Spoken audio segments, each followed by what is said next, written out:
I just know that, you know, when other people, like, when people see new things, it allows them to create new ideas and have new and form new beliefs on what is real and what is possible.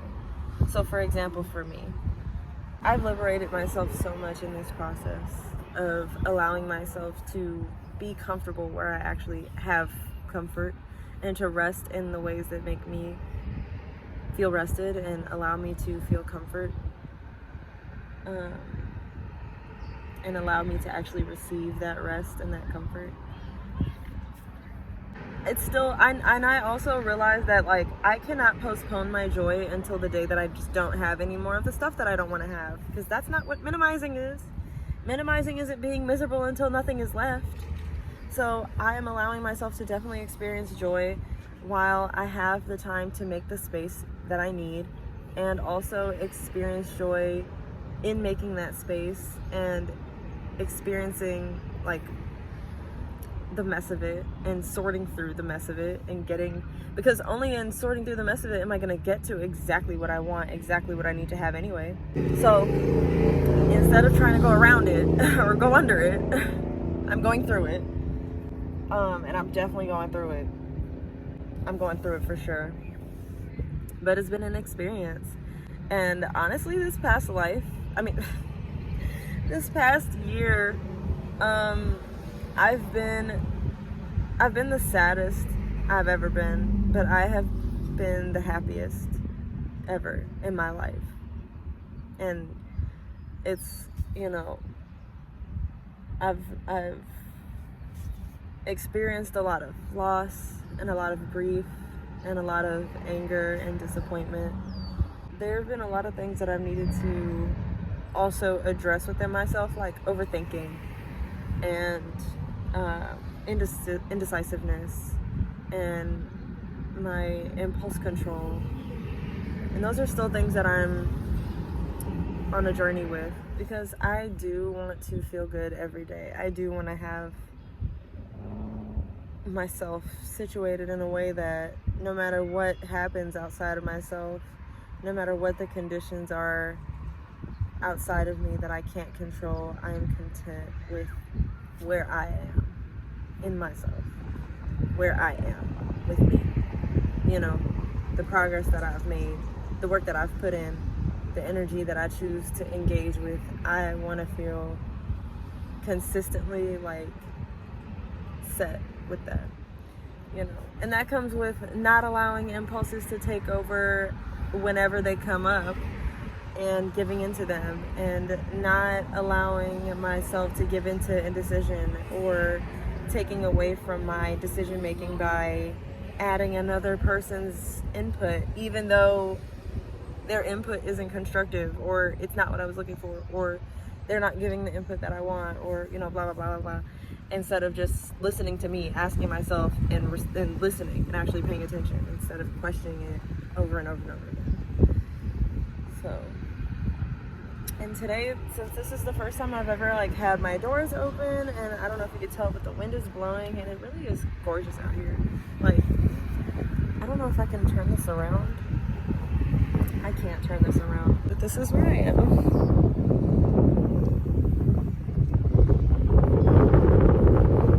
The wind is blowing, and it's just really nice outside. The moon is over there. The moon's always out when I'm doing this. But yeah, this is the first time I've allowed myself to actually enjoy being, like, I haven't been outside. I have a tendency to just kind of, like, isolate and shut myself in, which I also have to make my peace with, because as a child I was a in the room kid. I was not a living room kid. So, and I really like to be in my little space, in my little bubble. I get out a lot, I move a lot, but I don't have to be necessarily doing anything, essentially, to be having a good day. Like, I definitely try to get out of the car and move and stretch still, even if I'm not doing much, but I don't have to, like, go on a 5-mile walk every single day. I mean, I'm not saying, like, I know walking is good for you, but to demand that of myself based on nothing is not That's not fun. For one, that's not fair to me.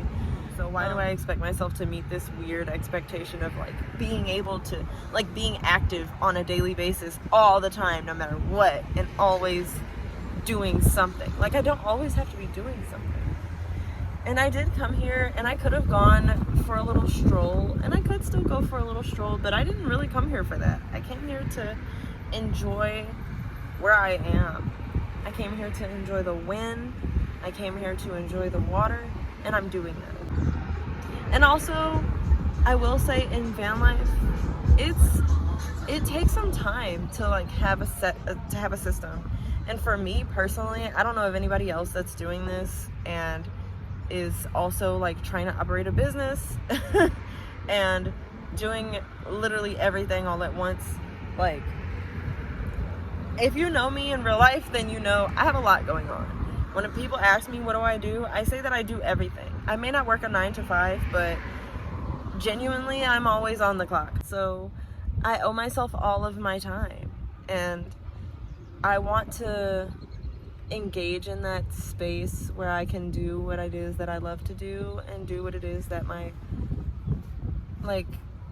purpose is and what it's here for, and actually engage in that kind of openly in this way, instead of like always needing a person to hang out with, or always trying to find an event to go to, or always having to expose my energy to other people. Yeah, I'd rather have more ways of doing that, but still kind of feeling parallel play-ish.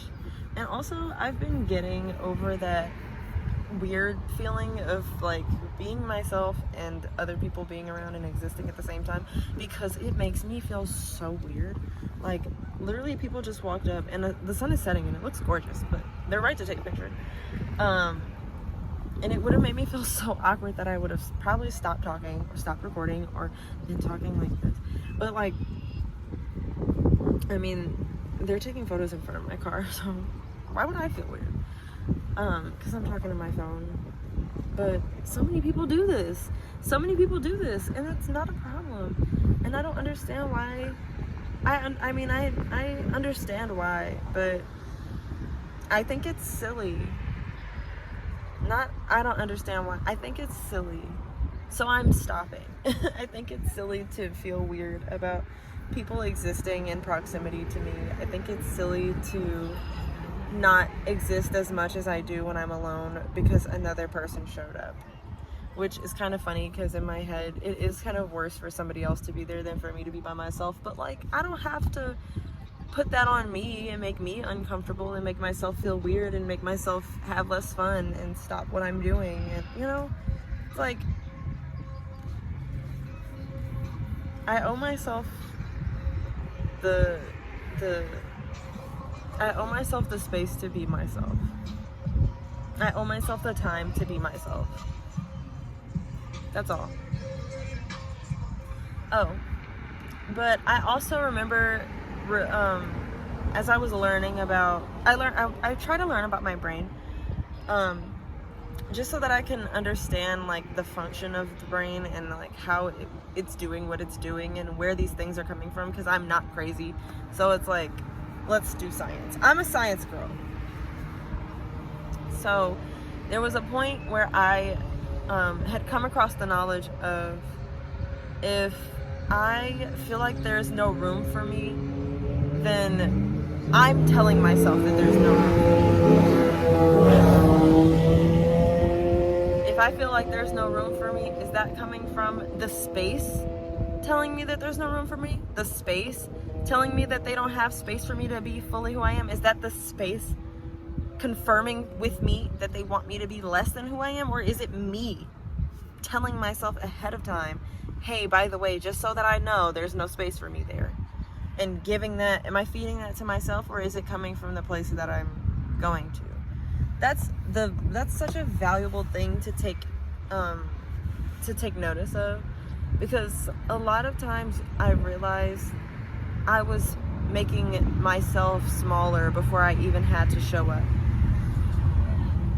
And then I would notice in spaces when I was conscious of this, when I was becoming conscious of this, I just also became aware of spaces that wanted me to be small, wanted me to be a little bit smaller so that I was easier to manage, or easier to handle, or easier to overpower, or easier to silence, you know, or easier to overlook. I mean, that became really important in my growth. And it allowed me to engage with spaces properly, and it allowed me to acknowledge my true feelings of things, because a lot of times I would notice I felt weird about something for no reason, and it would just be because for nothing, and I would be making up a story in my head to go along with something, and it's not even because my intuition was telling me no, it was just because I was being indecisive, or because I was overthinking, or because I was being impulsive. And those are really the things that I need to give attention to. So I'm at a space in my life where I'm making room for way more of me, and the parts of me that are limiting myself and limiting my beliefs and limiting my perception and limiting my reality are dismissed. Being dismissed very gracefully and swiftly from my life. And I'm definitely making space for comfort and for me to connect with myself, because I was talking to my tarot cards earlier. That wasn't today. No, that wasn't today. That was yesterday. But I was talking to my tarot cards, and it also just kind of confirmed that. Like, it just confirmed that. It confirmed a lot of things, but it confirmed a lot of what it is that like intuitively that I can feel that I need to address, what I am naturally just like noticing, and where my attention is, and what I'm coming up on and being like, you know, I would like this to look different for me, or I would like to live in this experience and it feel differently if it comes up again, or when it comes up again, because a lot of life is repetitive, babe. And I also want to feel like, you know how they say to be the person, like act like the person who you want to be in life? Well, I try to feel the way that I want to feel forever. I want to feel the way that I want to feel when I'm old and I've done my whole life and I've gotten through everything and it's the end of the day. I want to feel like that good. You know, I want that to be a good feeling. I want to bring that good feeling here and live that feeling out for the rest of my life.